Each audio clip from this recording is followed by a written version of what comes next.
Welcome to the Sherdog Radio Network preview for UFC Fight Night 272, Moicano vs. Duncan, also known as UFC Vegas 115. I'm your host, Ben Duffy of Sherdog.com, and with me, as usual, is Keith Schillen, the executive producer of the Sherdog Radio Network. Keith, how you doing today? I'm doing good, brother. How you doing? I'm doing just fine. We're looking at UFC Vegas 115.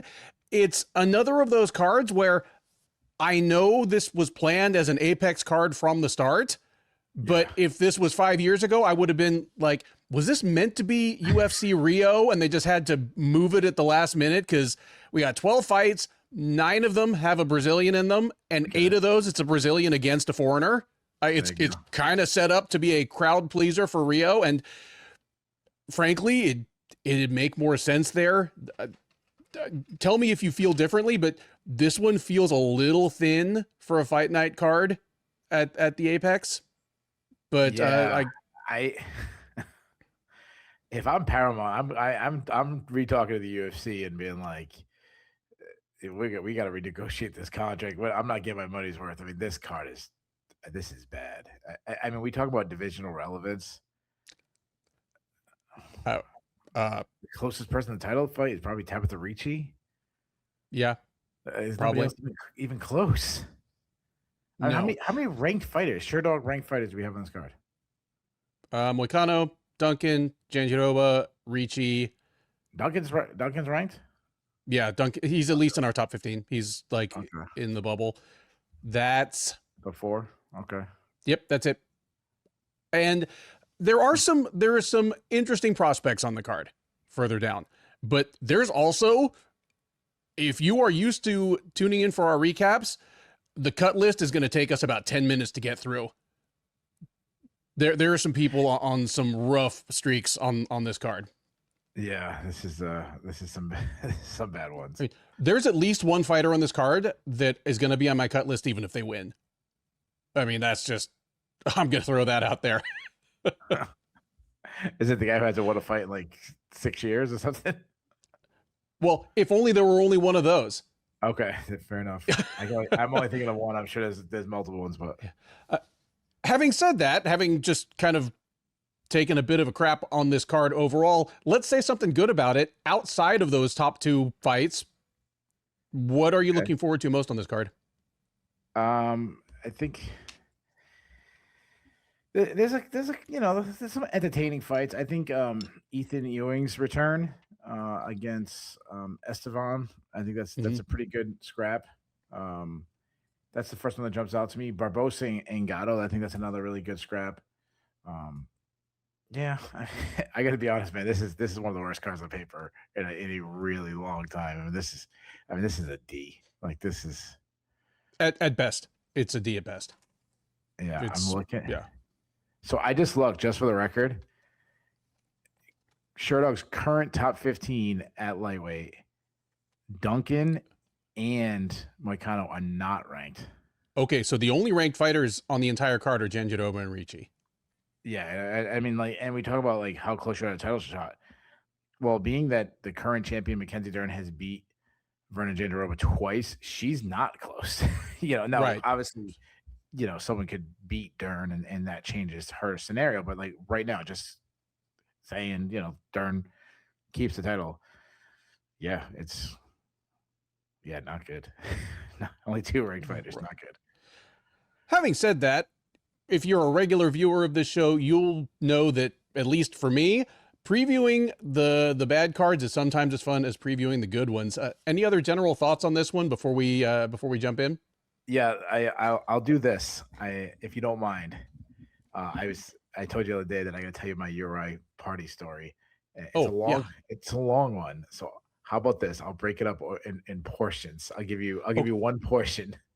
Okay, let's do the other portion in the fast pass fight so that people can't guess which is the fast pass fight by looking at the timestamps. Fair enough. All right.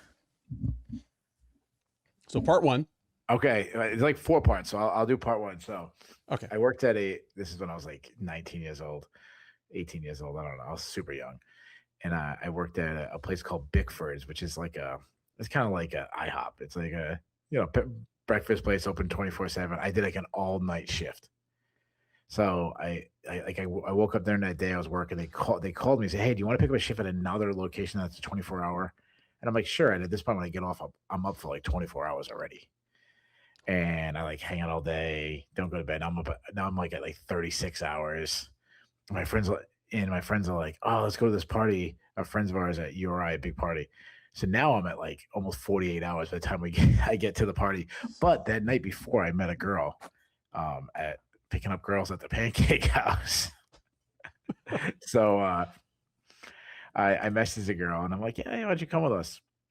And she was like, she was your you didn't get the top billing and then you fill in the next one. Like she wasn't like, I wasn't falling in love with this girl, but so she ended up coming with us. And I get like shit faced. Like I shouldn't be drinking. I'm at 48 hours, but then I started drinking. I think because of my lack of sleep and the drinking, I got shit faced so fast. And somehow I was outside. And this tooth right here is a fake tooth from a car accident. And I don't know how, somehow I end up on the ground missing a tooth. The two best men at my wedding, my friend Josh and my friend Mike. My kids call them Uncle Mike, Uncle Josh. No, they're 40-something-year-old responsible men, you know. They're in the grass at a party at nighttime looking for my missing tooth. That's part one. Let's break down the fights. Oh, I cannot wait for parts 2 through 4.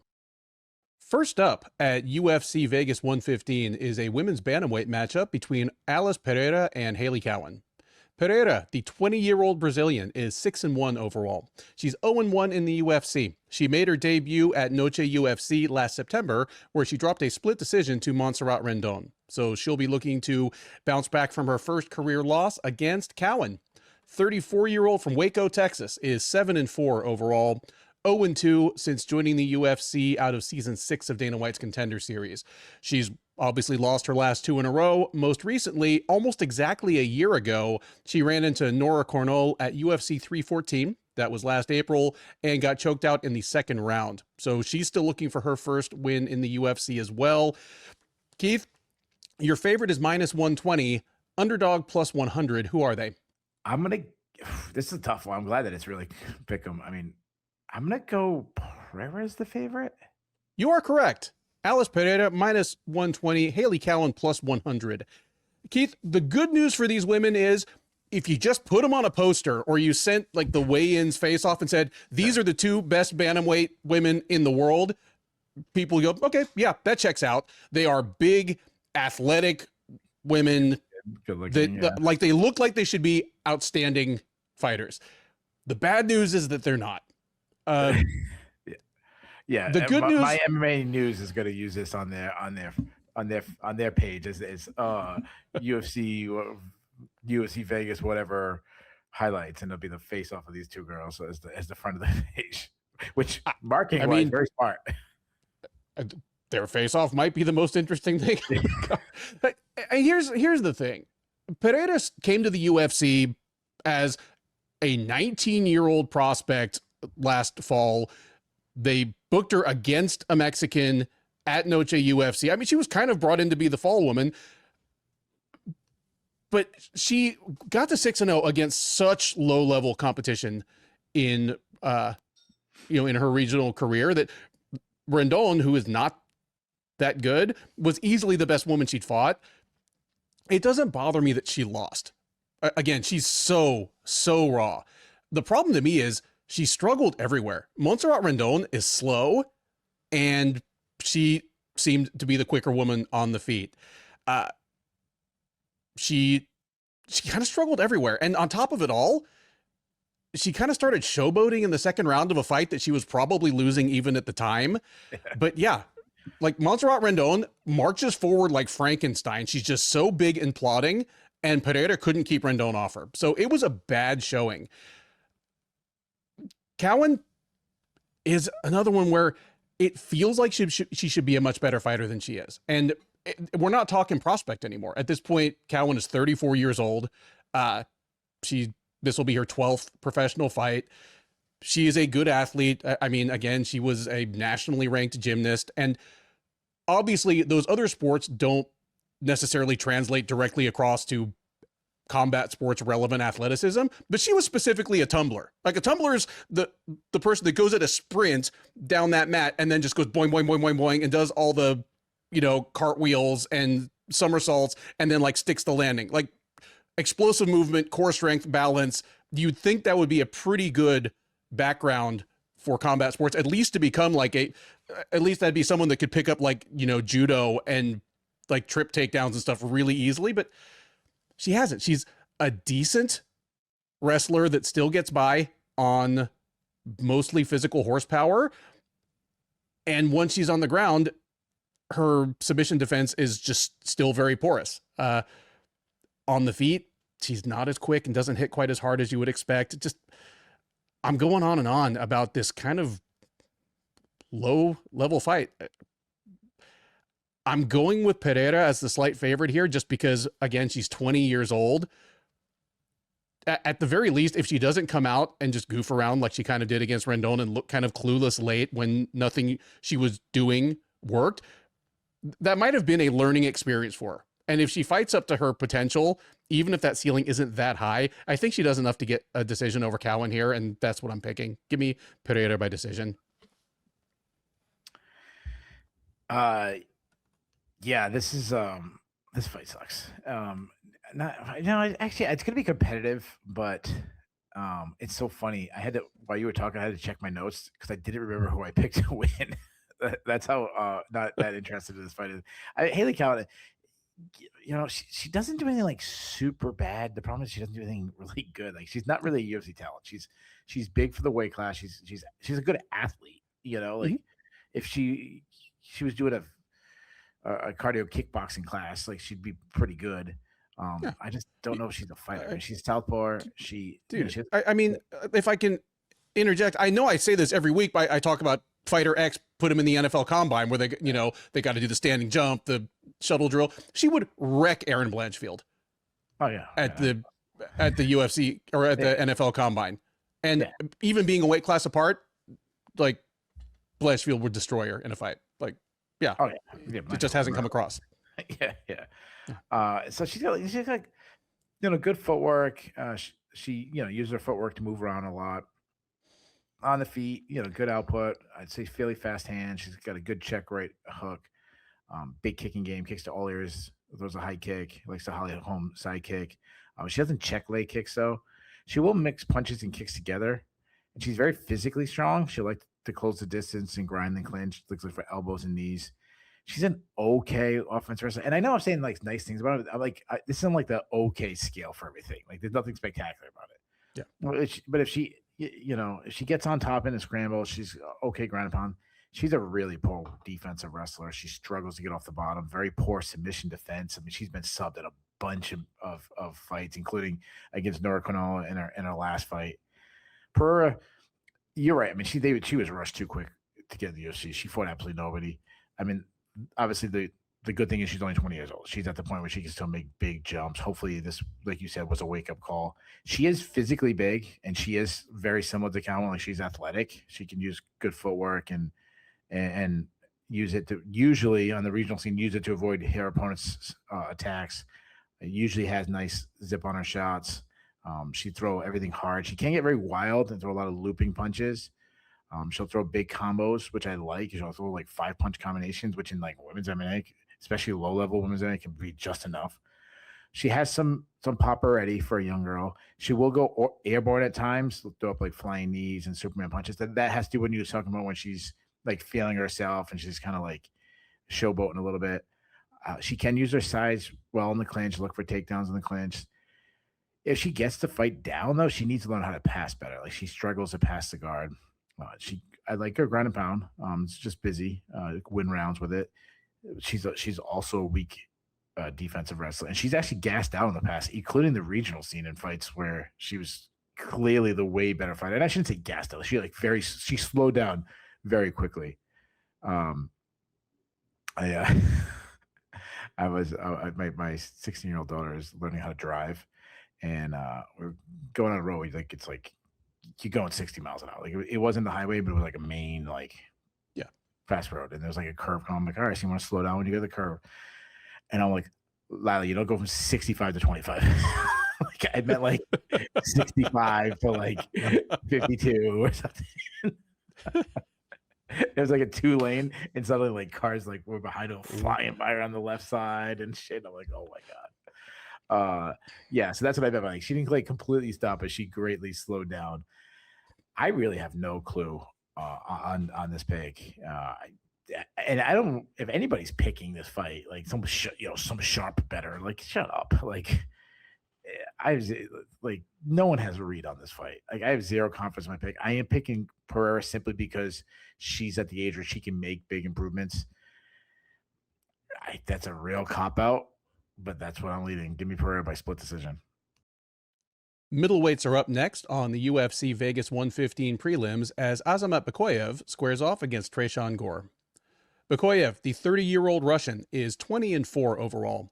He is 2-1 since joining the UFC as the former LFA middleweight champ. He is coming in off a loss. He fought most recently at UFC Fight Night De Ridder versus Allen last October, where he got knocked out in the third round by Yusri Belgaroui. He'll look to bounce back from that against Gore. 31-year-old South Carolina native is 5-4 overall. He is 2-4 since joining the UFC as a middleweight finalist of season 29 of The Ultimate Fighter. He is on a 2-fight losing streak, including both of his cage appearances of last year. He got knocked out by Marco Tullio in April, then came back last August at UFC on ESPN Tyra versus Park, where he dropped a unanimous decision to Rodolfo Vieira. Keith, Bekoev is your favorite here, unsurprisingly. Take a guess at what the line is. I'm assuming it's pretty vague. Minus 450.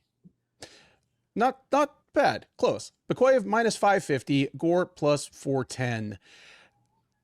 The best thing that happened to Bekoev, as far as this preview goes, is we just saw Yusri Belgaroui fight this past weekend. Seeing the extent to which Belgaroui is the real thing, or certainly appears to be at this point, it makes Bekoev's performance against him, like, I mean, it's not pretty. He probably lost the first 2 rounds, got knocked out in the third, but he was more competitive than Mansour Abdul-Malik was.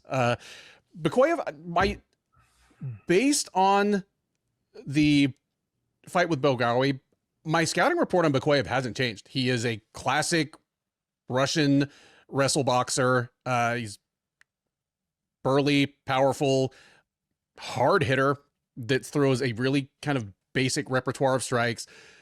He's a good offensive wrestler, heavy on top, and then just that's him. He is an MMA archetype. Belgaroui exposed kind of how basic his striking is, but it looks like Yusri Belgaroui is going to do that to a lot of people. Like I'm not off the Bekoev train here, and as far as this fight goes, it almost doesn't matter because Gore has been such a disappointment in the UFC. At this point, he's 2-4 in the UFC. His 2 wins are both guillotining tall, skinny, not UFC quality middleweights. Everyone else has been able to handle him, including at the things he's supposed to be good at. Like getting knocked out by Cody Brundage, not a good look because Brundage isn't a great striker and Gore's supposed to at least be a dangerous, fast twitch, quick strike, knockout artist. He never really has been. He made it the distance against Rodolfo Vieira, but that's about the best you can say for it. Like, I think Bekoev's going to run over Gore. If nothing else, the first time Bekoev shoots a takedown, Gore's habit of countering that with a guillotine is not going to go well for him. I'm going to say Bekoev gets this done in the first round, probably TKO ground and pound. Yeah, I mean, you talk about guys that probably shouldn't be in the UFC. I mean, Tresean Gore is one of them. He's a big guy. He's a fairly decent athlete. He's an okay striker. He switches stances, not too bad technically. He's pretty accurate. He works behind a jab. He follows with power shots, and I'd say it's like I don't want to say plus power, mediocre power. I'd say he's not. his fight against Adolfo Vera, he really limited his chance of beating him because he was so worried about being taken down that he didn't throw punches. And Vieira, who did not look good in the fight, just won just because he had more volume. Gore, when he's at his best, and we don't see it a lot, is when he's kicking. Good body kicks, good calf kicks. He will throw them sometimes without a setup, and that's concerning. Not the best striking defense. Doesn't move his head. He eats a lot of shots so far in the UFC. Like he's taken a lot of damage. You have to worry about his chin. He is open to leg kicks. He can sneak in a takedown, but he abandoned his wrestling against Julio.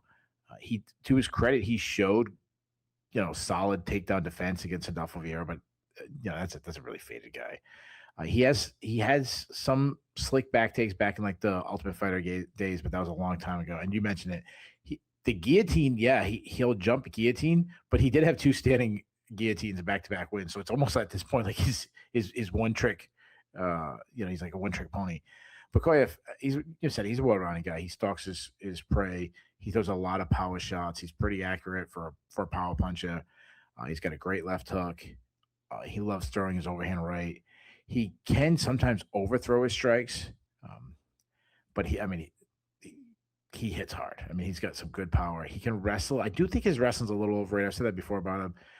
His takedown defense is pretty solid. He's hard to take down. If he's on top, good top control. He shows some mean ground and pound against Zach Reese. I mean, knocked him out dead with ground and pound. And he's a big submission artist too. So as far as who's going to win, I'm with you. Like this should be Bekoev. I think Bekoev is slightly overrated, but he's still way better than Gore. I mean, I say he comes out, he throws big shots. I think he catches Gore early. I say Bekoev by first round knockout. Women's flyweights are up next on the UFC Fight Night 272 prelims as Dione Barbosa welcomes Melissa Gatto back to the octagon. Barbosa, the 33-year-old Brazilian, is 8-4 overall. She's 2-2 since joining the UFC out of Season 7 of Dana White's Contender Series. She's coming in off a loss. She fought most recently at UFC 319 last August, where she dropped a unanimous decision to Karine Silva, but worth noting that it was an extremely close decision. I think MMA Decisions was split almost exactly down the middle on that one. So coming in off a competitive loss to Karine Silva, but nonetheless needs to get back in the win column. And she's going to have to do it against Gatto, who on some level must be happy just to be back at all. The 29-year-old Brazilian is 9-2 overall. She's 3-2 in the UFC, 2-2 at flyweight. The last time we saw her was actually in a short notice fight up a weight class at bantamweight, where she had the memorable finish of punching Tamiris Vidal right in the boobie for a 3rd round TKO. She has been on the shelf for almost 2 full years. That was May of 2024. And I will confess to you right now, I don't know why she's been on the shelf that whole time. I did a bit of looking. I don't know whether she's been injured. I don't know whether she had a quiet PED suspension, because she has had serious shelf time because of both things in the past. Worth noting that she was completely out of action from 2018 to 2021. Her last win regionally was a 1st round submission of Carl Hossa that obviously has aged pretty well. But by the time we saw Gatto again, Hossa had won 6 straight fights, including 4 in the UFC. I mean, that win just kind of aged well for her as she sat on the shelf, and she was on the shelf with injuries as well as a PED suspension. So either of those could be the reason that she's been out for almost 2 years now, but she's still just 29 years old, and she's stepping in here looking to get back on the horse. Keith, your favorite is -145, underdog +125. Who are they? Man, I'll say Barbosa is the favorite. You are correct. Dione Barbosa -145, Melissa Gatto +125. Keith, I'm going to flip this to you. Does Melissa Gatto pull out the secret weapon, a booby punch again, or is this one going Barbosa's way? Yeah, I was hoping you go first, so I can just copy your pick, because I think these two females are very similar. And then obviously what you said about Gatto being out for a while, we really don't know what we're getting. I mean, she's only 29, which is good. Like if she was like 34 or something, I feel worried about her coming back. What we've last seen of her, obviously she's big for the weight class. She's a long and lanky fighter. She likes to press the action. She has fast hands. She looks really fast at 135. Shows nice tight boxing combinations. Big kicking game. I know it was a while ago, but I go back to like the Shajara Eubanks fight where she just crushed her with a body kick. She likes to use her size and bully her opponents in the clinch. She has some good foot sweeps inside, good entries. She's a solid overall grappler, great top control, just inches to get to a better position. When she does, she unleashes mean ground and pound. She has some nice back takes, very aggressive submission artist. She's really good at grouping sub attacks together, attacking one after another. She looked for a armbar against Vidal really late in the rounds, which I loved. Like there was like only 5 seconds left, and she went like high risk, or what am I saying? High reward, low risk kind of move where like that's when you go for armbars. I'm like, that shows intelligence. The one concern I had, if she's put on her back, she won't scramble. She'll more look for submissions. Barbosa, she's also big for the weight class. She's a great athlete. She's light on her feet. She moves a lot, cuts angles really well. Obviously she's known for her judo background, but she's well-rounded. She's explosive. She's got some fast hands. She attacks with combinations. She will toss out some spinning attacks and honestly, too many spinning attacks. When she settles in though and fights smart, she's good. She got good kicks, got a quick high kick. If she closes the distance, she's obviously great in the clinch. She's a Olympic judo competitor. Obviously has throws, obviously has foot sweeps, but she can also shoot from the outside. She has some fast entries. She won't scramble to win position sometimes. Sometimes she'll pull guard, and I don't like that. But she's also a BJJ black belt. If she's on top, she's got a nice top game. She's got some quick back takes. She's a submission threat. I think she has 4 or 5 submissions on her record. Hit an incredible armbar back in the Contender Series days. It could also sweep off her back, but she was similar to Gatto. She'll look for subs off her back instead of scrambling to her feet. And one concern I have, she has slowed down in the past. So as far as prediction goes, I like both fighters a lot. I have flip-flopped because, if you just listen to my notes, it sounds like I described the same person twice.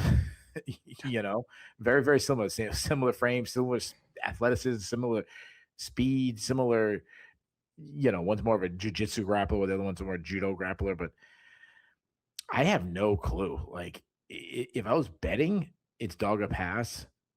I don't feel confident taking Gatto, giving, what'd you say, minus 140, 145? Minus 145. Yeah. I think this should be like dead even. That said, you said I'm sorry, Barbosa was the favorite?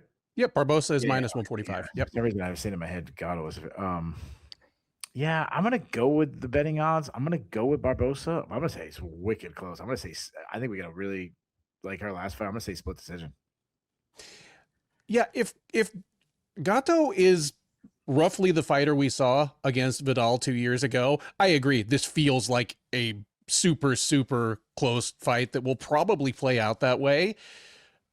I lean towards Barbosa kind of the same way the odds do for a couple of reasons. One is that obviously Gatto has been out of action for almost 2 full years. And 2, Gatto's problem in her losses, it's not that she's just ridiculously outgunned. Like, she made it the distance with 2 good fighters in Ariane Lipski da Silva and Tracy Cortez, but both times she fell into the other woman's fight. And just when you're well-rounded, like a lot of your wins and losses are going to be dependent on you forcing the kind of fight that plays to your relative advantages. She wasn't able to do that against Lipski or Cortez. Like, she kind of got out wrestled by Cortez, and she got lulled into a very Ariane da Silva mid-paced outside striking battle. Here we have 2 people that kind of favor the same kind of fight, as you pointed out, but Gatto's tendency to grab the clinch, either to get her own offense off or just as kind of a safe spot if she doesn't like what else is happening, isn't going to work well against an Olympic judoka and 7-time Brazilian national judo champ.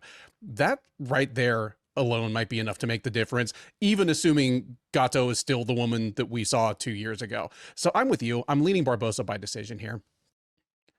Next up on the UFC Vegas 115 undercard is a lightweight matchup between Lando Vannata and Darrius Flowers. Vannata, the 34-year-old New Jersey native, is 12-7-2 overall. He is 4-7-2 in the UFC, and he's on a 2-fight losing streak. That's the bad news. The worst news is that the last of those losses was 3 full years ago. Last time we saw him in the cage at all was at UFC on ESPN Holloway versus Allen back in April of 2023, where he dropped a unanimous decision to Daniel Zellhuber. So I'm going to be honest, I thought he might have been cut or quietly retired, but he's back 3 years later on a 2-fight losing streak, and he's going to be facing Flowers. 31-year-old Iowan is 12-8-1 overall. He's 0-3 since joining the UFC out of season 6 of Dana White's Contender Series. So he's lost 3 in a row since winning on the Contender Series. That's the bad news. The worst news is that the last of those losses was almost 2 full years ago for him as well. Last time we saw him, he got tapped out by Evan Elder at UFC on ESPN Namajunas versus Cortez in July of 2024. Flowers is dropping from welterweight to lightweight here, looking to turn his fortunes around. Keith, Vannata is your favorite. Take a guess. Lando Vannata is on a 2-fight losing streak, hasn't fought at all in 3 years, and he's a favorite, and you know it's more than minus 200. It's more than minus 200? Yeah, otherwise I'd give you the line and ask you to guess who it is. Fucking nuts. When was the last time he won a fight? The last time Vannata won was over Mike Grundy 5 years ago. Okay. So and it was a super competitive split decision. Yeah. Oh my God. So minus 205. That's pretty much close enough. I've got Vannata at minus 230, Flowers plus 190. Why? Why is a guy that hasn't fought in 3 years that big of? I mean, I know. Okay. I mean, Flowers. I guess. All right. It is. Flowers is 0-3 in the UFC. Yeah, that's true. Okay. I thought you should pick him, but okay. Oh, it's a skip him. Keith, I'm going to flip this to you. Yeah, let's do that. That's actually a good idea, man. Let's go right to the fast pass on this one. All right, fast pass it is. To fill up some time so people can't guess which the fast pass fight is by looking at the timestamps, let's go ahead with some more story time. Okay, so same party. And mind you, this wasn't like a small gathering, 8 people there. No, this was like 200 people. Like it was. Uri was a good party school back then. They had a it's on by the water and the beaches, and they had like their house off the campus. So after like trying to find this is before cell phone cameras and no flashlights. 2 in the morning looking for my tooth, and somehow I got it. I think they just like put it in my pocket or some shit. Jesus. And then I am so hammered drunk, and I'm like, I keep going from like fun drunk to asshole drunk to like hitting on girls drunk to like just like every stages. Like I'm dancing in like one room and they're playing like house music, and then I'm like yelling like, what the fuck you looking at, fucking college boy. And then I'm like then I'm hitting on some girl. I mean, me and my friends, we always had a rule like when we first started drinking at a party, we'd like, all right, dude, if I start hitting on that girl, like it's time for me to leave. Like we just kind of like would say to each other, like just remember, okay, like help a brother out. So I'm like the asshole. They're like, all right, let's get. And mind you, at this party, I like flat left this girl. Like she came with us, and I just like left this girl. And my friend Josh, you gotta know my friend Josh. Like he's like golden opportunity, and like no, like he's like, all right, I'm in it, and he still loves telling the story. So they get me to the car, and my friend Mike is driving. My friend Josh is in the backseat with this girl, and they put me in the passenger seat. And like right before I leave, I open the door. I just start freaking puking like that. Like I got it all down my face. I don't remember this, but they always tell the story. I just turn around to this girl. I'm like, so do you want to make out now? As I have puke on my face. Because mind you, I was like asshole, like saying inappropriate shit to girls drunk. All right, so that's part 2. There's 2 more parts coming to the story. That's part 2. So what's the actual pick for Vannata versus Flowers? I thought I was going bold to being like, damn, Flowers is so bad. I'm gonna take Vannata after not winning in like 100 years. I think it's super close to Vannata by split decision. I'm actually going to go with the upset here. Give me Flowers. I Sure. can't imagine what Vannata's headspace is like after not fighting at all for 3 years. And yeah, give me Flowers to pick up a decision. It'll be a good story to tell his grandkids that he got a win in the UFC. Men's flyweights are up next at UFC Vegas 115 as Alessandro Costa faces off against Stewart Nicoll.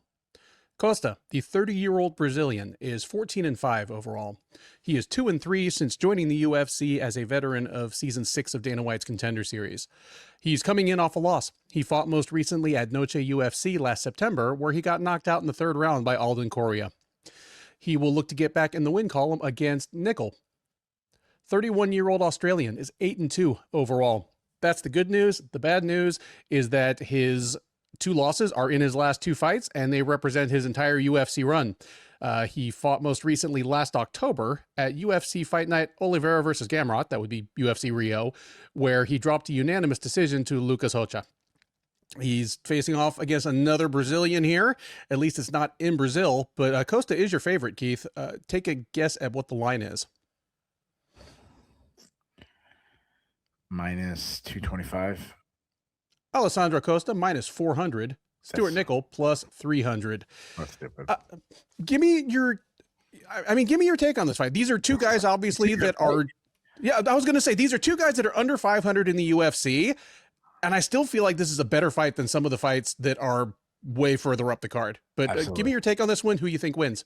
Yeah, I mean, obviously, some of that is just like insert flyweight fight is going to be more entertaining and better than, but talent wise, I think these guys are both pretty talented. Costa, obviously, he's been around for a while. He's a short, stocky, just jacked dude. He has a little like Yoel Romero style to him where he kind of fights in spurts. He lulls, and then he explodes. Kind of like a Davison Figueiredo, like a much poor man's version of Davison Figueiredo when he was a flyweight. Because of that, he'll have lower output, but when he attacks, he comes in with big bombing combinations. You know, he does his best work when he's inside in the pocket, throwing down, exchanging hard hooks. He does try to end the fight with one big blow, so he kind of telegraphs his load up a lot. But for a flyweight, he can crack, and he's got fight-ending power. I also like when I said that he gets in the pocket, throws hard hooks. He also target the body, and he does really good work when he's doing that. He'll throw some hard calf kicks. Go back to the Kevin Bojas fight where he just destroyed him with leg kicks. He's a decent wrestler, but he's definitely more of a BJJ grappler than a wrestler. Not a huge, I mean, he can catch a submission, but not a huge submission threat. More of like a controlling grappler, winning rounds with his grappling. Stewart, for a guy who's 0-2 in the UFC, 0-2 is 0-3, 0-2, Yeah, 0-2. Yeah, he's a pretty well-rounded fighter. Like I liked him coming into the UFC. He's a good boxer. He keeps everything tight. I'd say plus power. He throws some hard leg kicks. He likes to close the distance and battle and clinch where he definitely has like a Muay Thai style where he's battering inside with knees. He's a decent wrestler, some fast entries. He will sometimes shoot too far without a setup, but he's relentless to get the fight to the ground. He also can get some body lock takedowns. When he gets to the fight to the ground, I like his top game. He wraps up the legs like the Dagestanian fighters do. He's got some good ground and pound. I think he's super slick with his overall grappling. Now he did get caught in a guillotine, but he can get a submission himself too. He's got 3 subs on his record. So I really don't understand this line. Like I think this fight should be a pick 'em. I think Stewart is much better than his record suggests. Costa has the advantage in the power, but the overall grappling,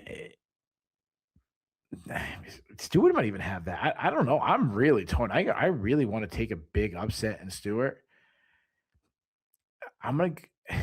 Costa has that power, so I'm gonna go with Costa. But to me, if you're better, like this is a dog of pass play. Do not bet Costa at minus 400. Like it's too much gamble and not enough reward.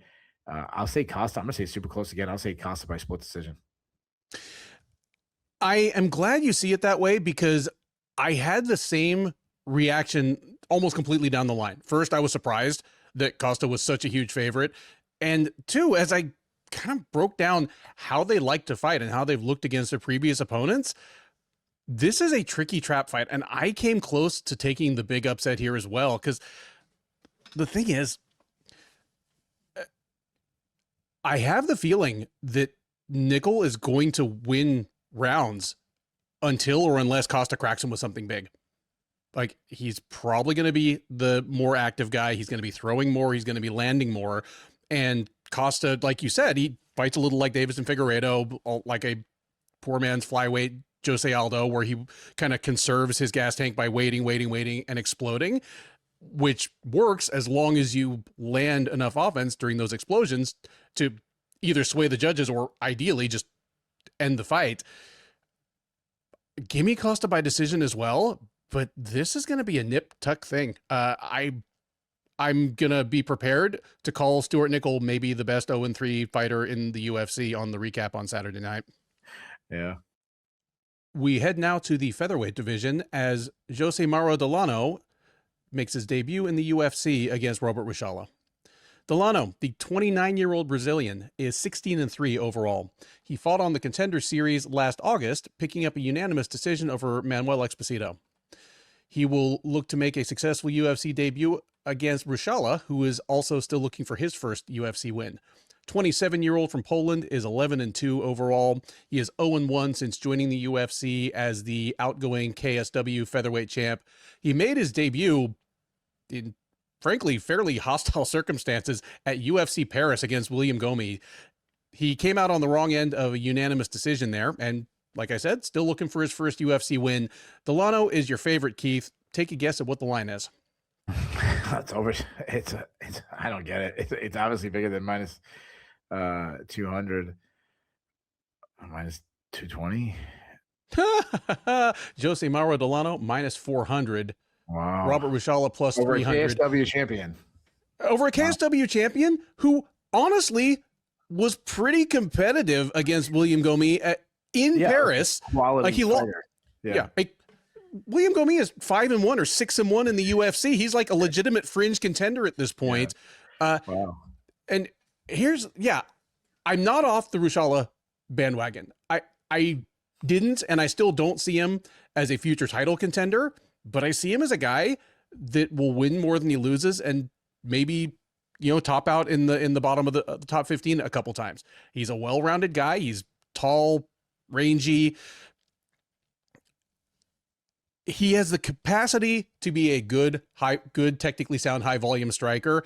In KSW, he goofed around a little too much. He just threw too much spinning crap. Sure. And threw too much spinning crap, and it ended up directly hurting his chances of winning. It's not just that he threw a useless strike. He threw something spinning and the guy would just crack him with a counter or close the distance and shove him into the fence and win the next minute of the fight.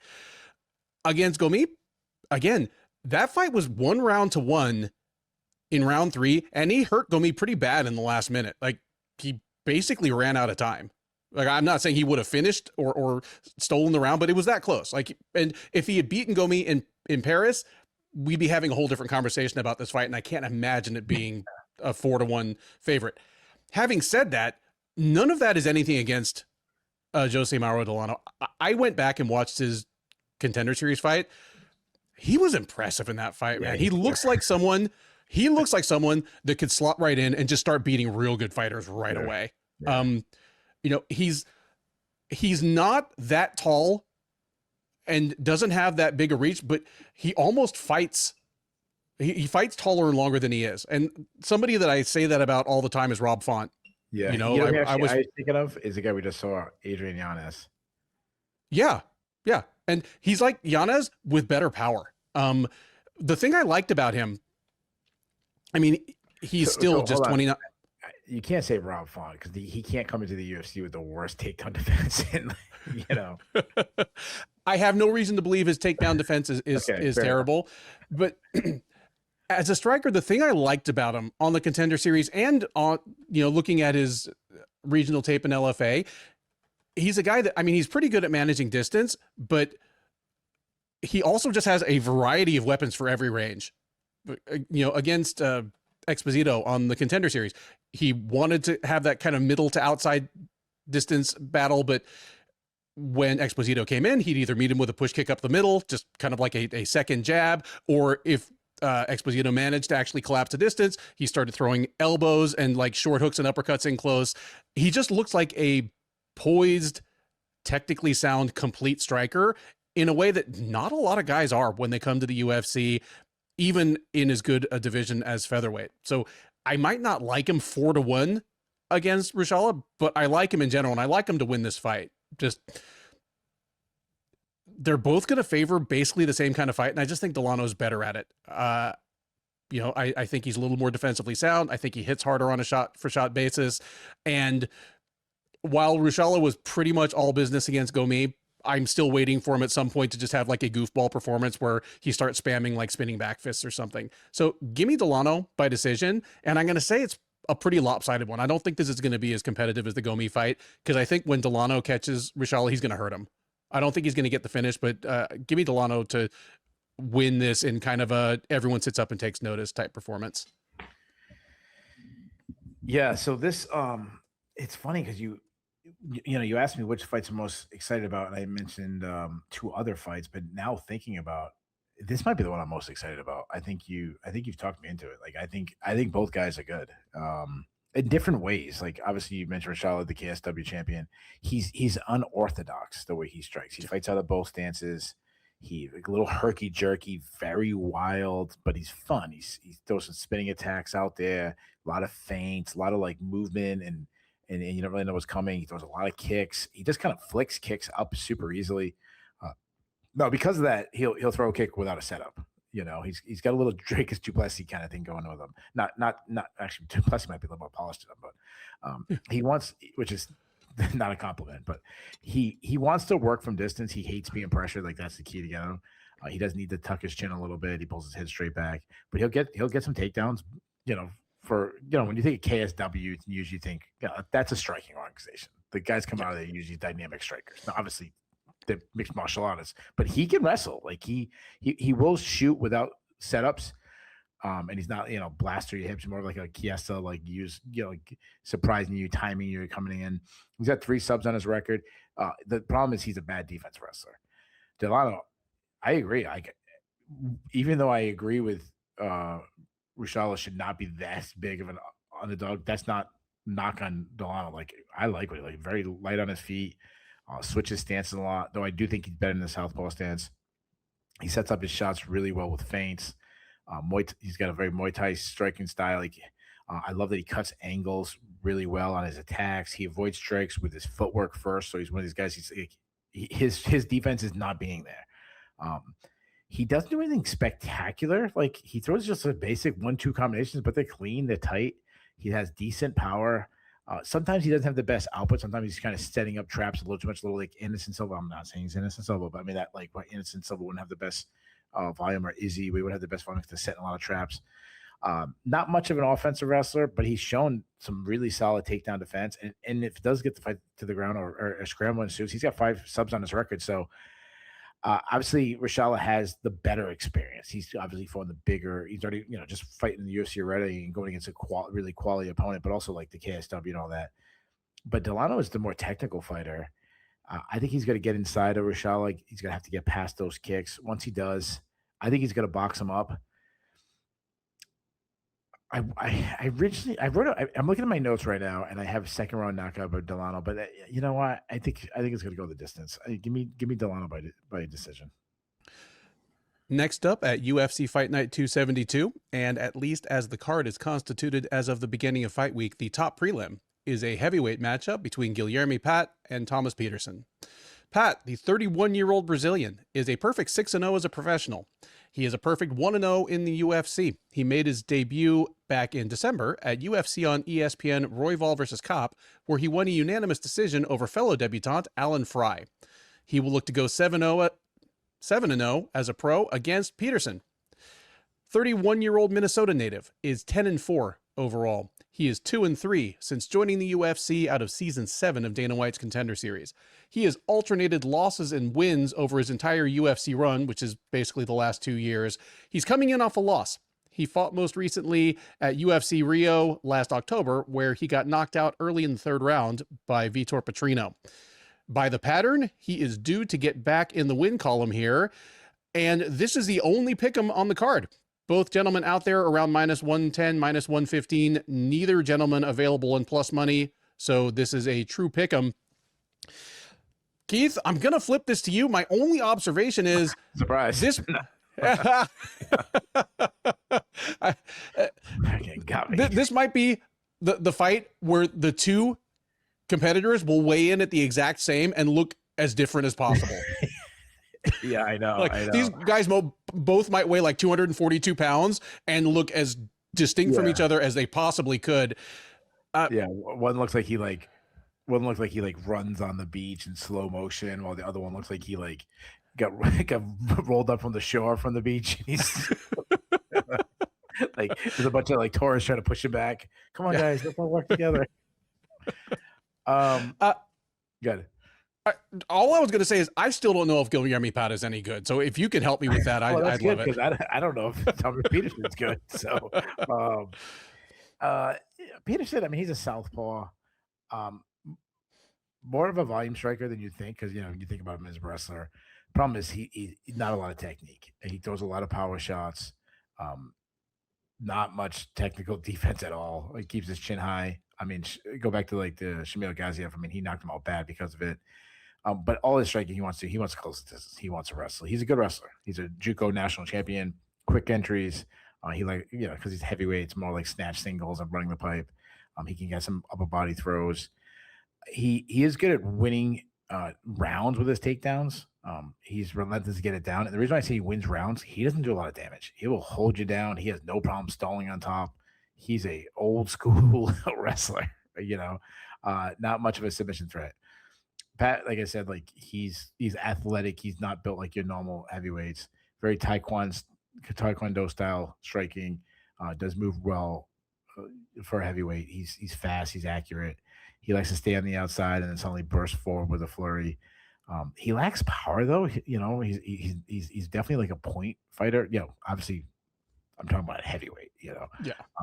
Hard kicks, incredible high kick. He does keep his chin too high. I haven't seen much of his offensive wrestling at all, but pretty solid takedown defense in his UFC debut. I mean, this is an easy fight to break down. It's not an easy fight to pick. I mean, on the feet, it should be Pat. On the ground, it should be Petersen. Against my better judgment, I am not taking the wrestler. I'm going to say Pat's too fast on the feet. I say he sticks and moves for the majority of the fight. I think maybe Petersen might get him down once, maybe win around with it, but I'm going to say he really struggles to get kind of quarter Pat. Hopefully, Pat will move and not overthrow any punches or anything. Give me Pat in decision in a really ugly fight. I would love to disagree with you just to throw some spice into the mix here, but I see it kind of the way you do. And obviously of these two, while they're both the same age, Pat has fewer fights. He definitely has fewer fights against any sort of competition with a pulse.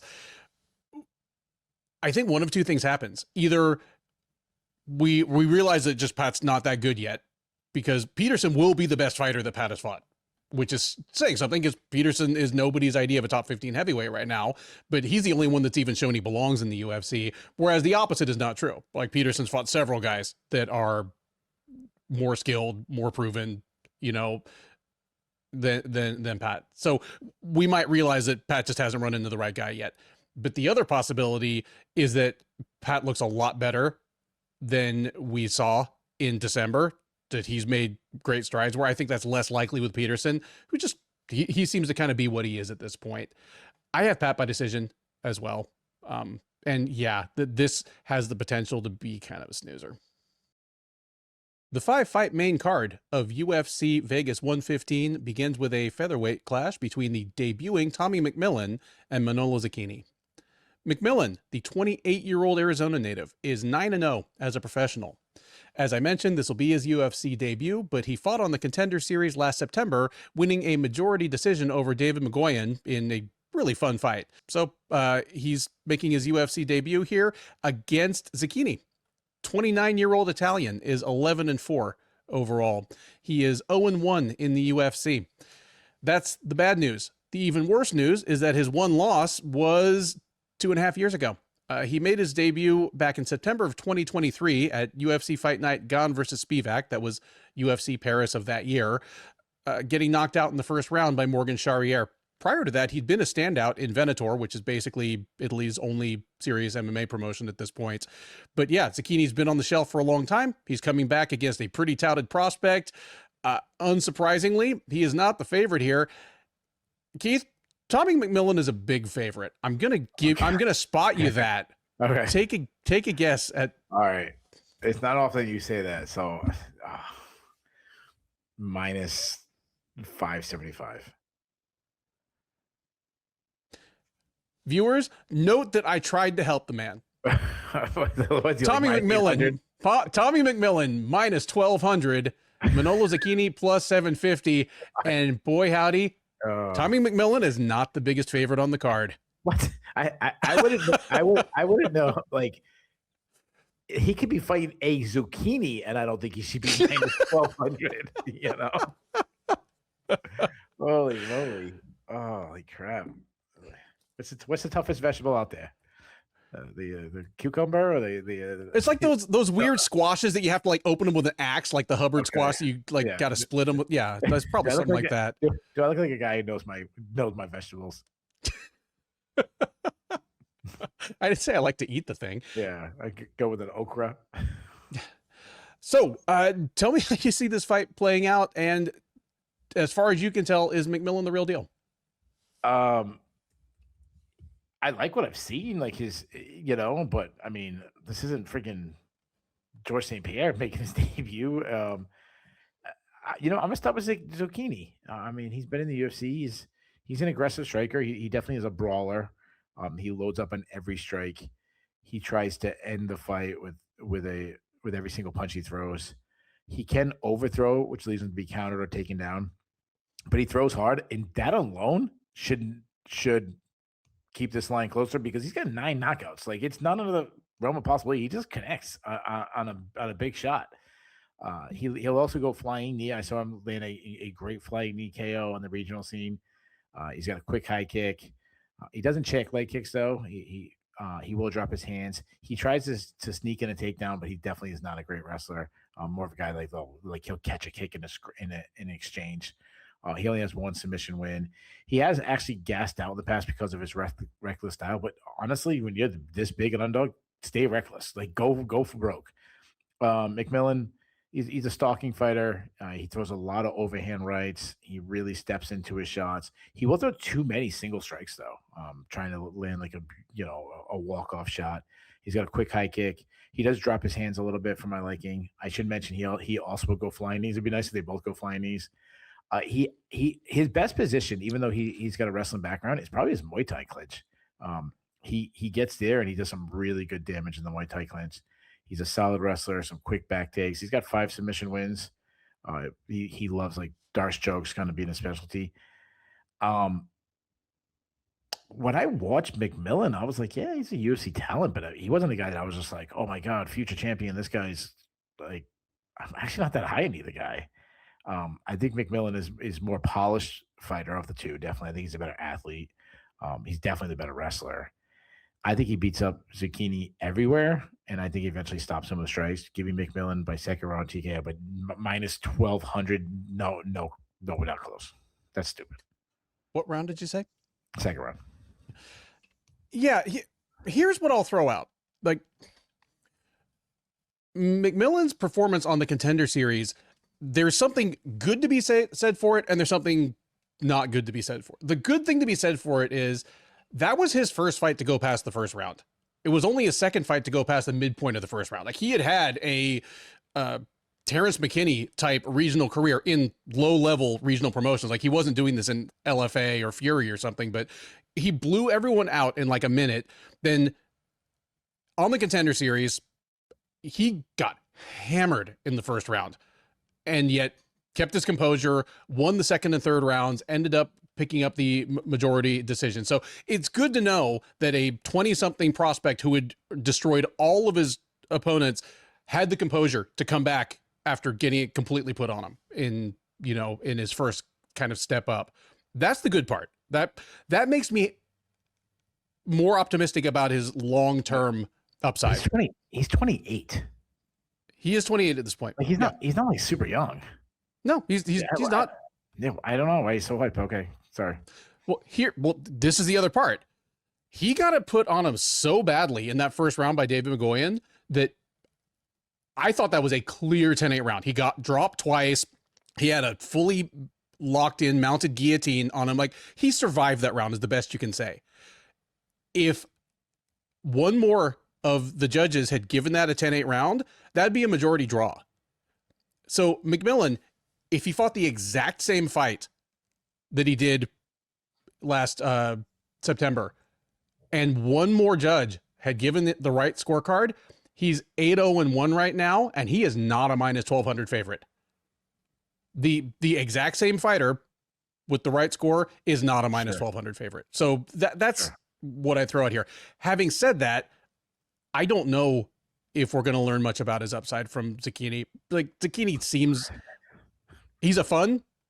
What if he eats his zucchini right before he fights? Then he's going to throw up Zecchini in a trash can beside the cage. Zecchini could certainly clock him. And, you know, like you said, and like I always say, there's something to be said for a fighter that knows what they're good at and gives himself their best chance to win. Zecchini is a hard puncher, and he throws a lot of hard punches. Like that's what I can say for him. Everywhere else, McMillen I think he does have substantial advantages. He's gonna be bigger. I think he's a better athlete. He's a more complete striker. I think he's definitely a better grappler. Yeah, I mean, give me McMillen. I'm going to say second round submission, just because it seems like hurt opponents or opponents that he gets an opportune takedown on. That's his first instinct more recently. So give me McMillen by second round submission. But yeah, minus 1,200 is bananas here. Men's bantamweights are up next at UFC Vegas 115 as Ewing squares off against Rafael Estevam. Ewing, the 28-year-old Californian, is 9-2 overall. He is 1-0 in the UFC. He made his debut last November at UFC 322 and picked up a unanimous decision and a big upset over very touted prospect Malcolm Wellmaker. He's going to look to back that up with his second straight win in the octagon against an undefeated another undefeated phenom in Estevam, 29-year-old Brazilian, 14-0 as a professional, 3-0 since joining the UFC out of season 6 of Dana White's Contender Series. He fought most recently at UFC on ESPN Tyra versus Park last August, where he won a unanimous decision over Felipe Bunes. Keith, your favorite in this fight is minus 160, underdog plus 135. Who are they? Ewing is the favorite. You're correct. Ewing minus 160, Rafael Estevam plus 135. You know there's something special when you have the line favoring us to see something that we've never seen before, which would be Estevam losing a fight as a pro. Do you think they're right? How does this fight play out? Yeah, this is a really good fight. I mean, obviously, there's a reason why Ewing is getting so much credit. I mean, the guy, you know, I was in attendance when he fought Malcolm Wellmaker, and I don't remember who Wellmaker was supposed to fight. It was definitely an Australian guy. I can't remember who it was, but I interviewed that guy for the fight against Malcolm Wellmaker. That guy did the media day. That guy did this guy, it was something stupid. Like he went from he got the call, jumped on a plane, went to the airport and was cutting weight on the plane and in the car ride from the airport to the weigh-ins, and then walked right on the scale to make weight and fought. It was something like 5 days earlier than that. So in a title fight. So, and then it gets a good prospect, you know, a guy in Malcolm Wellmaker that had a lot of hype heading into it. So I get why.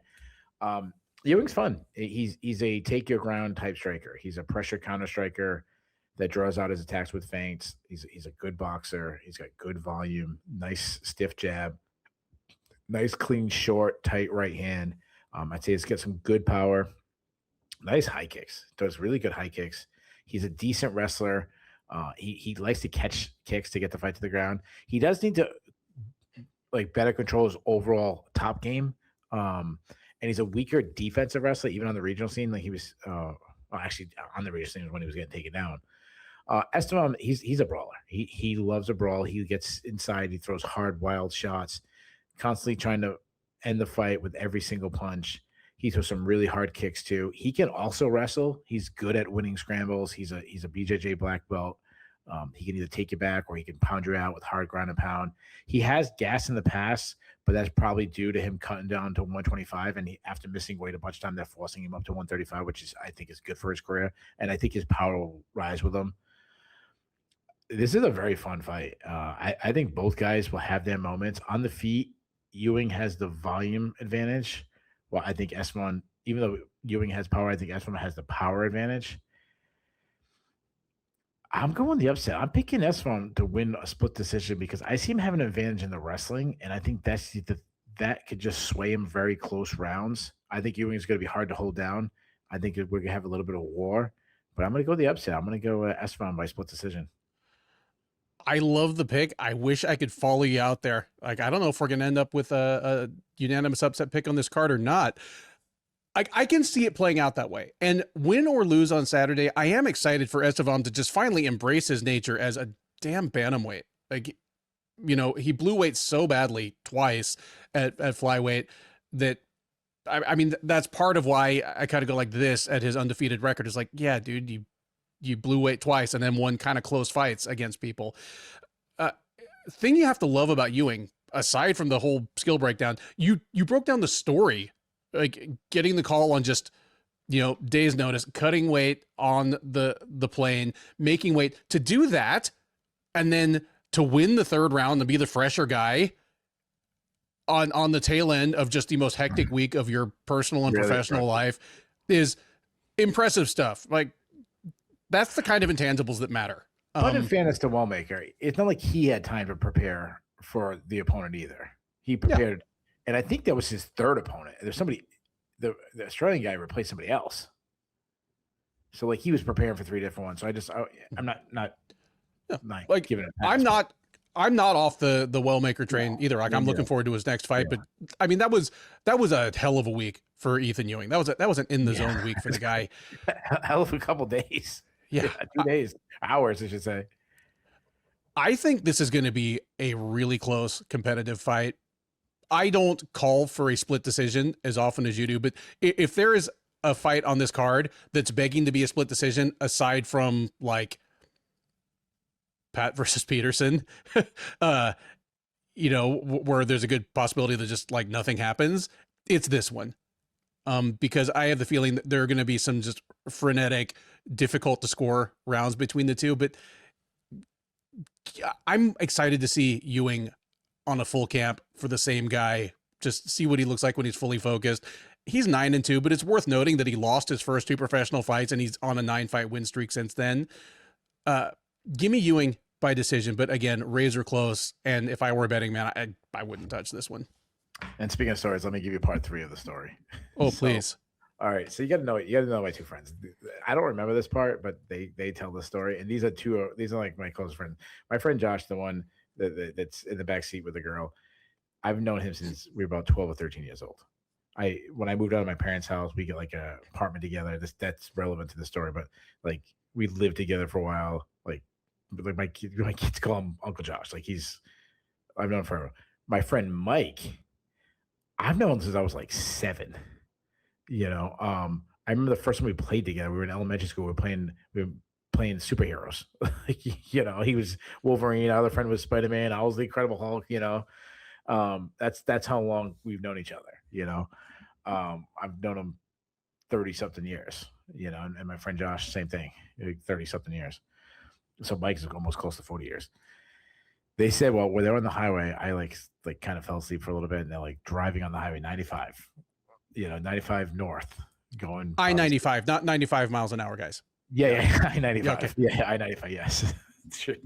But I wake up, I have to throw up, and instead of putting on the window, I open the door as they were going down the highway, to the point where my friend Josh, who's directly behind me, and I guess I opened the door and put a leg out the door. He jumped over and grabbed me and like ran naked, choked me.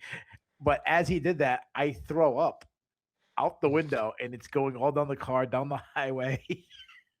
My friend Mike is like slamming on the brake and skidding out as I almost jumped out the window. I jumped out the door in the highway. I don't remember that part, but that's part 3. And part 4 actually has nothing to do with me, but part 4 is fun.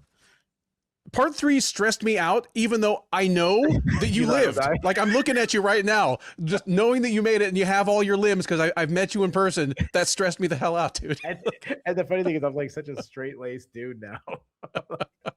A family guy, Christian guy. I went to church this morning.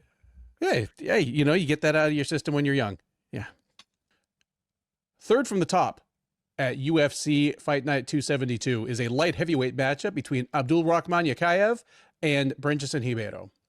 Yakhyaev, the 25-year-old, he's 8-0 as a professional. He's 1-0 since joining the UFC as a veteran of Season 9 of Dana White's Contender Series and as the outgoing Aries FC light heavyweight champ. He made his UFC debut in November at UFC Fight Night Sarukian versus Hooker, choking out Rafael in just 33 seconds. He's on a streak of 4 straight first-round finishes. He will look to extend that at the expense of Ribeiro. 29-year-old Brazilian is 17-9 with 1 no contest overall. He is 2-4 since joining the UFC out of Season 7 of the Contender Series, and he is on a 2-fight losing streak. He tapped the strikes against Azamat Mirzakhanov at UFC 316 last June, then came back at UFC Paris, faced off against Omar Sy, and got knocked out late in the first round. So he's looking to snap a 2-fight losing streak here. Keith, your favorite is minus 2,000. Your underdog plus 1,000. Who are they? Yakhyaev is You're correct. And for those at home, I'm not cherry picking for the statistical fireworks. That's awesome. Like, what's the highest one you can find? Like minus 2,250. Yeah. Why did they even have a line like that? Like who has anybody ever put money on a fight that big? The favorite? Like I don't know the math, but you put $100 down? How much money do you win? $2? You get $5. You bet. You bet $100, you get back 105. Yeah, I said you have to give 20 times the money. So if you gave up $100, you win $5. You get $5. Which who's doing that? Yeah, like Keith is a financially sensible guy. I'm not always. Like I have like $12,000 in guitars sitting behind me, but I'm not betting on Yakhyaev. Like screw that, dude.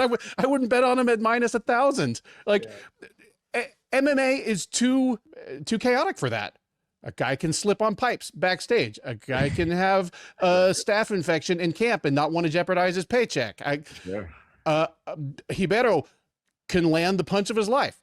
If nothing else, Tresean Ribeiro punches real hard and does his best to, bring his weapons to bear. Like, I know what this fight's gonna look like. Yakhyaev is gonna slip a couple of haymakers from Ribeiro, sit him on his ass with like one laser counter, jump on him and choke him out in the first 2 minutes of the fight. Like, I know that's what's going to happen, but I don't know it minus 2,000 hard. Give me Yakhyaev by first round submission here. Yeah.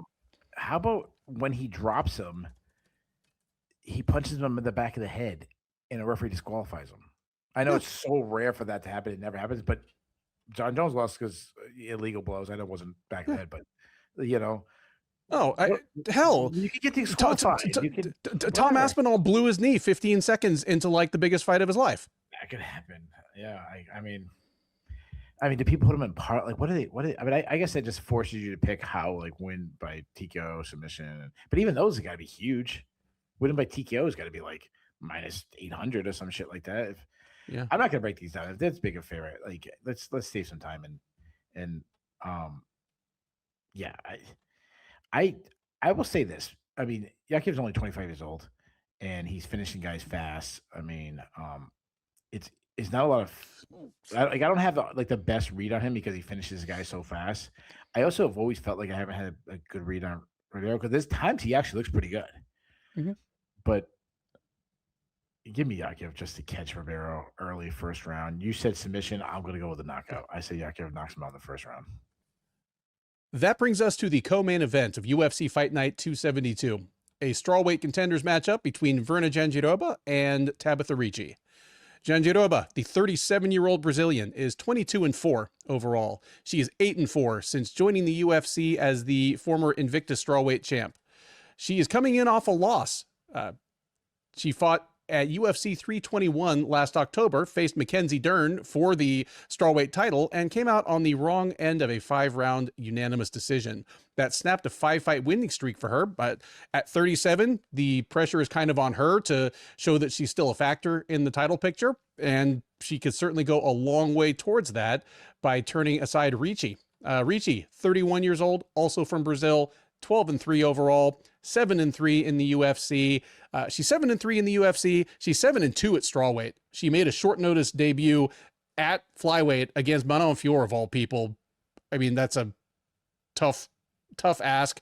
She lost that fight, but again, since then, 7-2, and she's coming in off a win. She fought most recently at UFC on ABC, Whitaker versus De Ridder last July, pounding out Amanda Ribas in the second round. Keith, this one's a close one. Your favorite is -120, underdog +100. Who are they? Jandiroba is the favorite. It's actually Ricci. Tabitha Ricci -120, Virna Jandiroba +100. I sounded like I was confident too. Well, I was surprised myself because Jandiroba, and again, this is me just going straight to the intangibles. Jandiroba is an overachiever. Like, she has a very specific set of skills. She has physical limitations. Like, she's not big. I mean, she's strong for her size, but she's not big. The difference in size between her and Mackenzie Dern was ridiculous. The difference in size between her and Amanda Ribas, Amanda Lemos, like it's ridiculous. And so for her to make her game plan go against UFC level strawweights is already overachievement. Whereas Ricci, as good as some of her wins have been, she's underachieved a few times. Like that alone makes me want to lean Jandiroba's way in a close fight. Like, the comparison I've made for Jandiroba for, I think, like 5 years now is she's like female Rafael dos Anjos.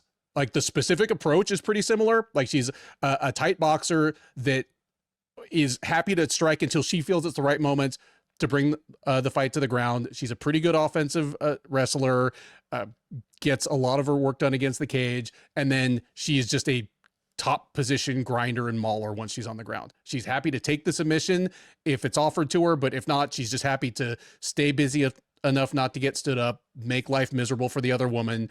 And for somebody that it feels like she's given up probably somewhere between 5 and 10 pounds in the cage to everyone she fights, it's pretty impressive that she can make a top position grindy approach work, which again reminds me of RDA. Ricci is different than that in a lot of ways. Ricci, I mean, by the tail of the tape, she won't be that much bigger than Jandiroba, but she's going to look bigger. Like, she's just a more muscular build. She's a good athlete. Yeah, she's pretty short though. Yeah, like she's short. Like I say, like the tail of the tape isn't going to make her sound bigger than Jandiroba, but when they're in there, she's going to look like she has weight on her, I think. And most of what she does runs off that athleticism. Like, she's fast, fluid, explosive. She herself is very strong.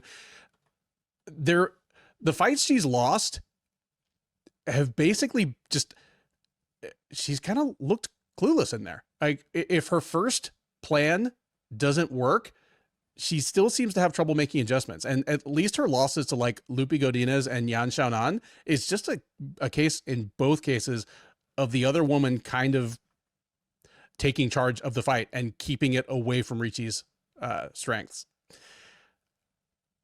I'm really tempted to take Jandiroba in the mild upset to do exactly that to Ricci. The thing that gives me pause is that at this point, Jandiroba has been fighting the best in the world for as long as Ricci's been a professional. She's taken some damage. She's at this point 37 years old. I mean, she's going to be 38 in like 6 weeks. She could lose a step or a lot of steps any second.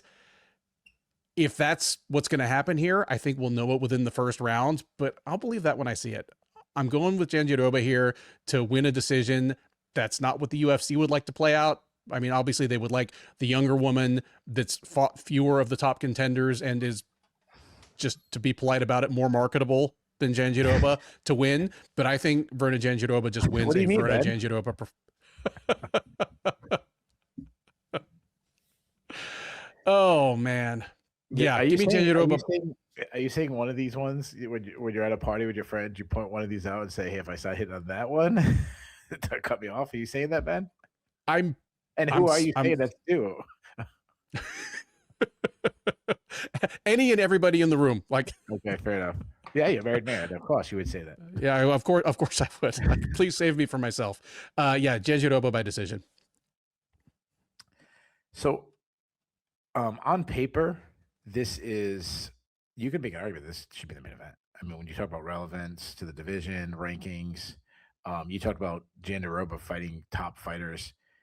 Pretty much since she joined the UFC, I go back even further. Even in her Victor days, she was fighting some really good quality fighters. I mean, her first fight, she was fighting like Mizuki in a way in Invicta. Her first fight in the UFC was Carlos Esparza. Like that was her first fight, a two-time champion, and when she fought Carlos Esparza, it'd be like, oh, she wasn't a two-time champion. No, but she was a one-time champion. Her UFC debut, she fought a UFC, former UFC champion. And she went on to win the title again. That actually makes it an even tougher look. Yeah, like she wasn't washed. Yeah. Verna, she used to be a one-dimensional fighter, and I say used to, but her striking has greatly improved. I mean, I still wouldn't say it's her strength, but it has gotten much better. I mean, yeah, she lost to Mackenzie Dern, and I mean, Mackenzie Dern, same thing. Like she used to be a one-dimensional fighter whose striking has really come along, but it was a very competitive, like striking battle between the two of them. She still needs to throw more combos instead of single strikes, and she does lack power. She will load up a lot and telegraph her shots, but all her striking is well. Actually, let me back up. The threat of her wrestling does open up opportunities for her, but her striking is still a set of her entries where she's a very good wrestler. Nice entries. Sometimes she'll just bull rush her opponents against the cage and just trap them there, and then slowly find a way to get the fight to the ground. She gets to fight the ground. That usually speaking, if Verna Jandiroba takes you down, either the fight's over or that round is over. The round is yeah. She's got great top control, super slick overall grappling. I've said before, she inches to better position, doesn't rush submission attempts, but if you give up her back or something, she's a massive submission artist. She'll submit you. No, she's not your Charles Oliveira type. Put her on her back. She's a top side grappler, but that top side is a hell of a game. Richie's good, and I don't think she's gonna look bigger than Verna. I mean, she's still 2 inches shorter than her, but yeah, physically she's jacked. I mean, she's like Tisha Torres. Really, Tisha Torres is super short, but like also super jacked. But obviously Tisha Torres, Portuguese woman, right from Fall River. She's got some olive complexion, but she's not Brazilian, where the skin is even darker. So Richie looks even more jacked. That's just the difference between the Massachusetts tan and like the Brazil tan. Yeah. They'd be the exact same color if they were in the same town. That's right. Yeah. The summertime, I'm sure Richie, obviously, Torres is close. She's good. I mean, she's very athletic. She moves well, really nice footwork. She likes to switch back and forth between both stands, kind of flows between the two of them. I like her striking, nice boxing. She has really fast hands. She's been looking better recently. She's pressing a lot in her fights. Though sometimes she likes to stick and move, so she kind of like mixes up the game plan. She uses her footwork well to cut angles on her attacks. She does need to improve her output though at times. We saw, speaking of which, we saw that against Tisha Torres, where she just didn't match her output. But her last fight, she really upped the pace. It was actually like her strength. She gets in the pocket. She lands some really good shots. She does fall in love with her overhand right a little bit too much. She does have more power than you expect. I don't think by like her physique. I just mean like the shorter one. You don't expect her to have like big punching power. She doesn't throw many kicks though, and she likes to avoid strikes by rolling with punches, which everyone knows I'm not very fond of. Despite being small, she's comfortable in the clinch. She's a judo black belt. She uses like the height disadvantage well in the clinch, where she gets the top of her head on your chin and moves you around. Gets a lot of upper body takedowns. She can shoot for takedowns from the outside, and she's pretty good at it. Sometimes she'll shoot high on the waist instead of through the hips and the hamstring area, which is a little bit of a concern. If she gets to fight to the ground, she's very similar to Verna. She got nice top control. She's got a good overall BJJ. She has 3 subs on her record. And then she showed, I mean, it was a while ago, but she showed against Polyana Viana, like ability to avoid submissions. I'm high on both of these fighters. I think they're both really good. I still think Verna's still one of the top ones in the world. I think they might be more even on the feet than a lot of people think. Where I mean, Richie, I think does have the advantage there, but I think it's gonna be close. On the ground, Richie is good, but I think Jandiroba is like super elite in the grappling. Grappling such a strength of Richie, I don't think it'll be that case against Jandiroba. I expect Jandiroba to get takedowns and control from the top for the majority of the fight. I like Jandiroba to winning. So we have a consensus upset pick, and I'm so confident. I said stylistically, I think Jandiroba is a bad stylistic match of Richie. This is my lock of the night. With that, we come to the main event of UFC Vegas 115, a lightweight contenders matchup between Renato Moicano Carneiro and Chris Duncan. Moicano, the 36-year-old Brazilian, is 27-1 overall. He is 12-7 in the UFC. He is 7-4 since moving up to lightweight. He started in the UFC as the outgoing Jungle Fight featherweight champ, spent the first portion of his UFC career as a very dehydrated featherweight. Since moving up to lightweight, again, 7-4, including a 4-fight win streak that took him from fun action fighter to actual contender and culminated in a title shot last January at UFC 311. It did not go well for him against Islam Makhachev, and it did not go great for him either in his return bout against Beneil Dariush last June, where he came out on the wrong end of a unanimous decision. So Moicano looking to snap a 2-fight skid here against Duncan. 32-year-old Scot, 15-2 overall. He is 6-1 since joining the UFC as a 2-time veteran of Dana White's Contender Series, including wins in his last 4 fights in a row. He fought most recently last December at UFC 323, where he survived Hurricane Terrence and tapped out McKinney at 2 minutes 30 seconds of the first round. So he's looking for his 5th straight win, his first win as a UFC headliner, looking to insert himself at least into the outer fringes of the title discussion, believe it or not. Keith, your favorite is minus 190, underdog plus 160. Who are they? Wow, 190. I'm going to say Duncan's the favorite. You are correct. Chris Duncan, minus 190, and Renato Moicano plus 160. I will flip this one to you first. Okay. I've got feelings on these guys. I got thoughts on these guys, but I know that I was promised a 4-part story, and I've only heard 3 parts so far. Okay. So I'm passing you the mic. All right, this is not long, but this is the longer part of. So when I met this girl, mind you, I met this girl the night before the big party, and she was somewhere from Mass, but she wasn't like far away. Like it was like the close part of like where I like so Seekonk, Rehoboth, like the parts of Massachusetts where you say, I'm like, oh, I know what that is. But she was going to the University of Maine, and for some reason she was home. I don't know why she was home, because Uri wasn't on break, so I don't know. She was home for some reason, and because Maine sucks. Yeah, maybe. I don't know. She was home, and I'm like, oh yeah, I got her phone number. She was okay. Like she wasn't great. She was like, yeah, if I strike out with a whole bunch of girls, like I'll settle with this one, you know. Not that I would ever do that. Other guys would do that, not me.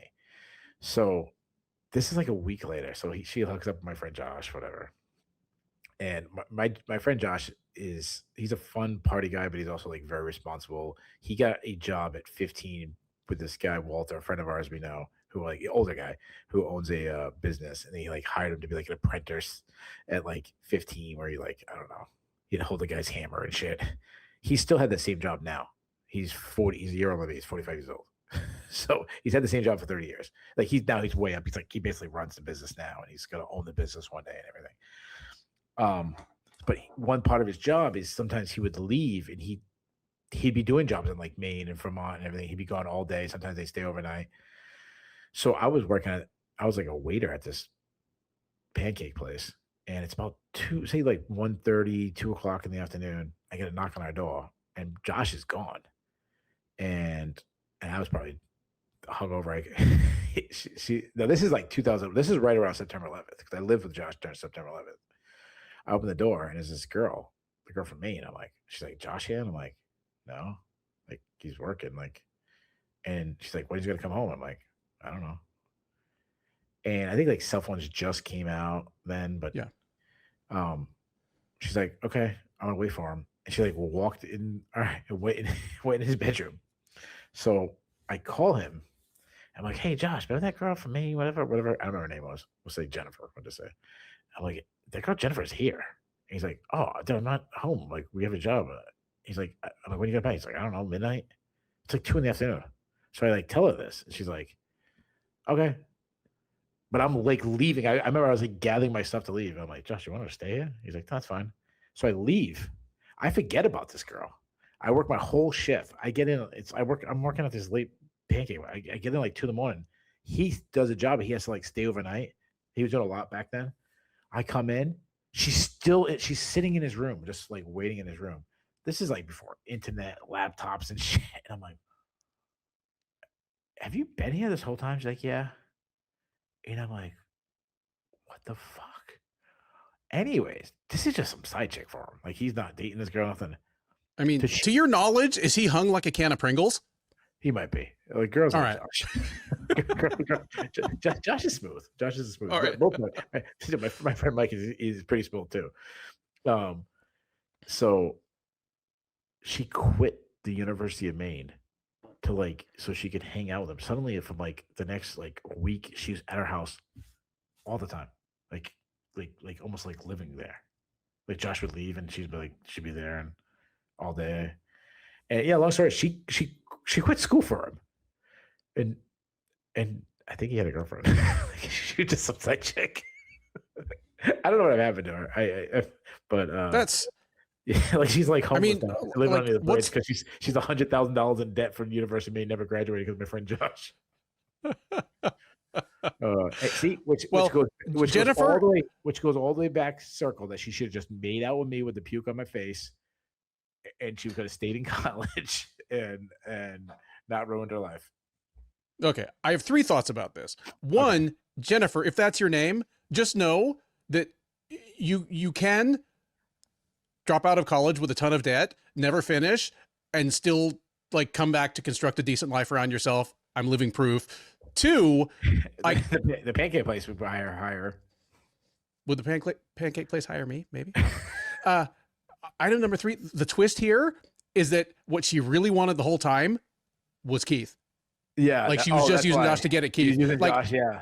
Wherever she is right now, she has like this crudely drawn picture of like this redheaded dude, and it's like the one that got away. You know, at this point, 27 years ago or 25 years ago. I'm pretty sure if I didn't have to go work, I was probably like, Josh, how long are you gonna be?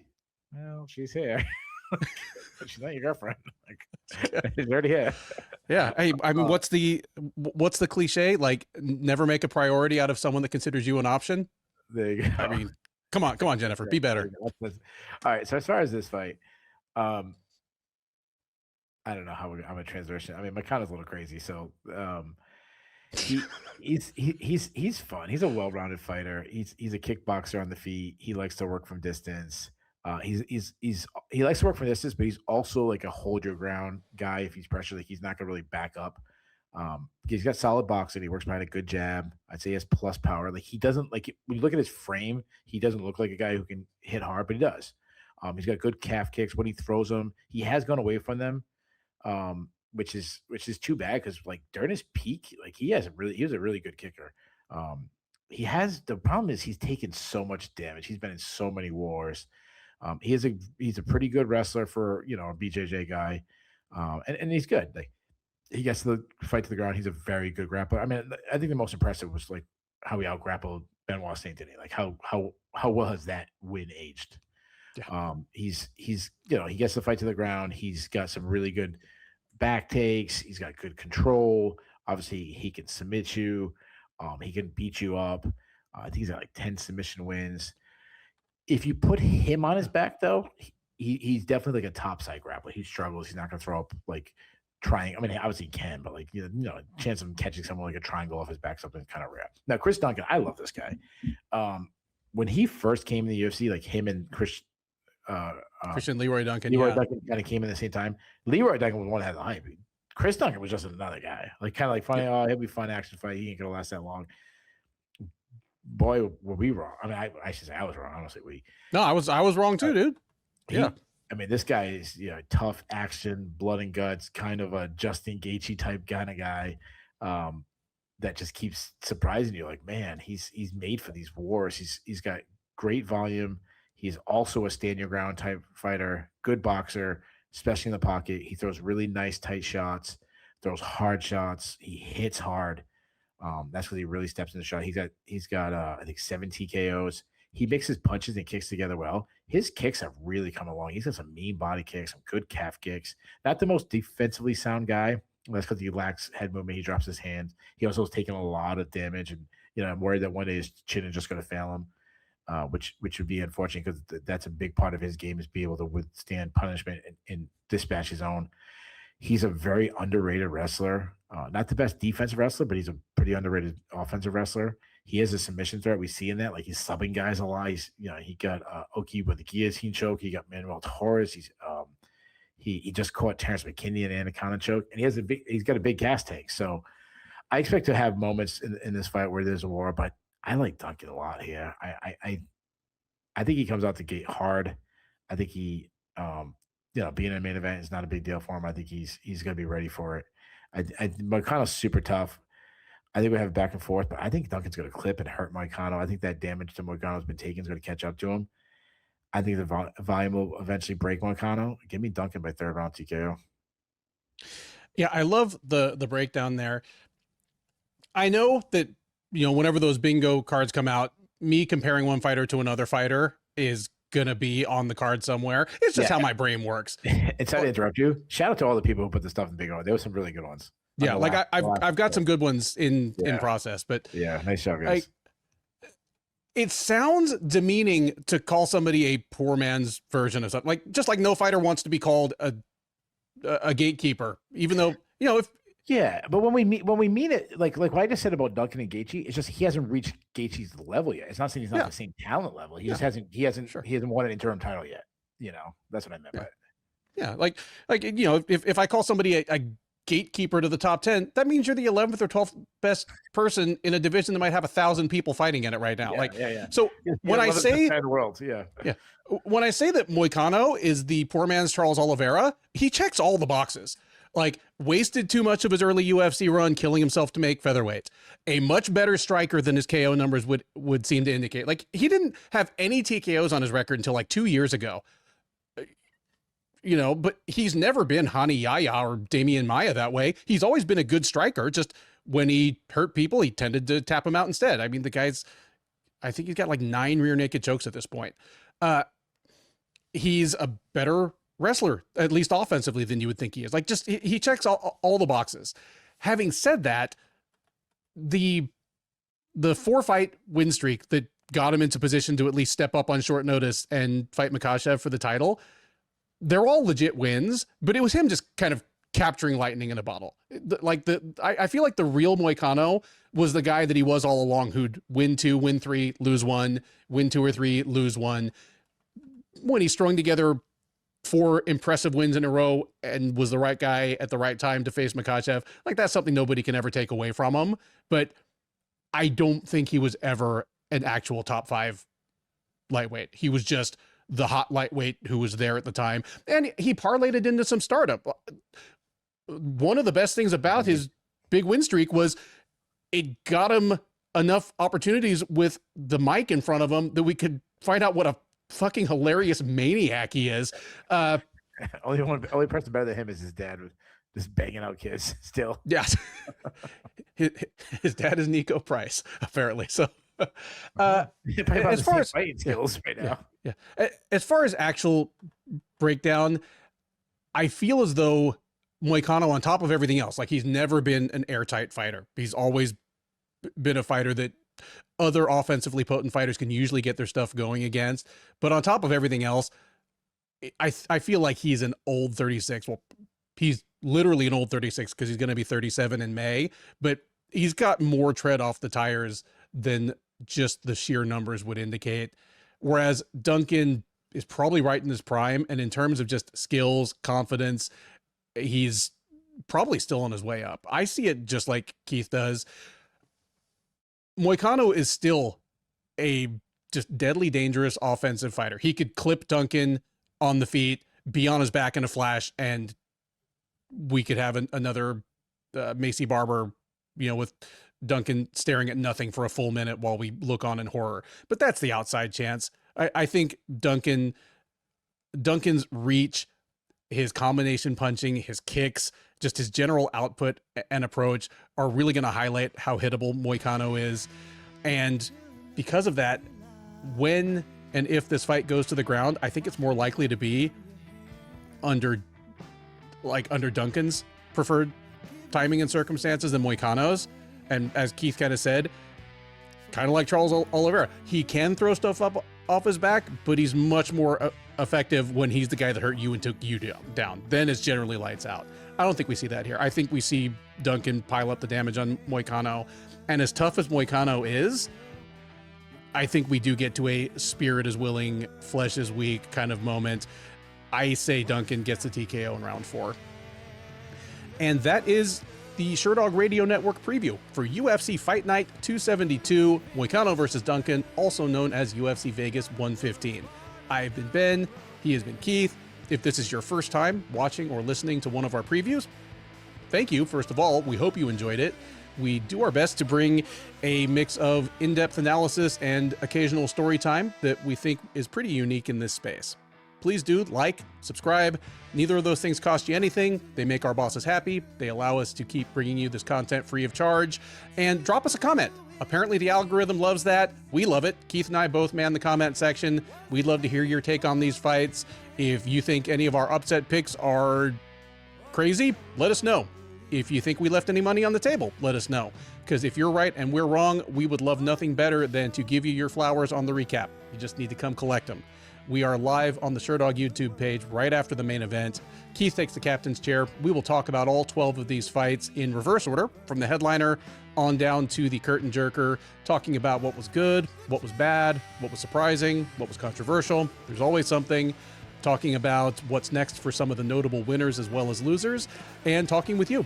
The live chat is open that whole time, so we are taking your questions, your comments, and your hot takes in real time. We have a growing community of friends that hang out with us after the fights, and we would love for you to be part of it.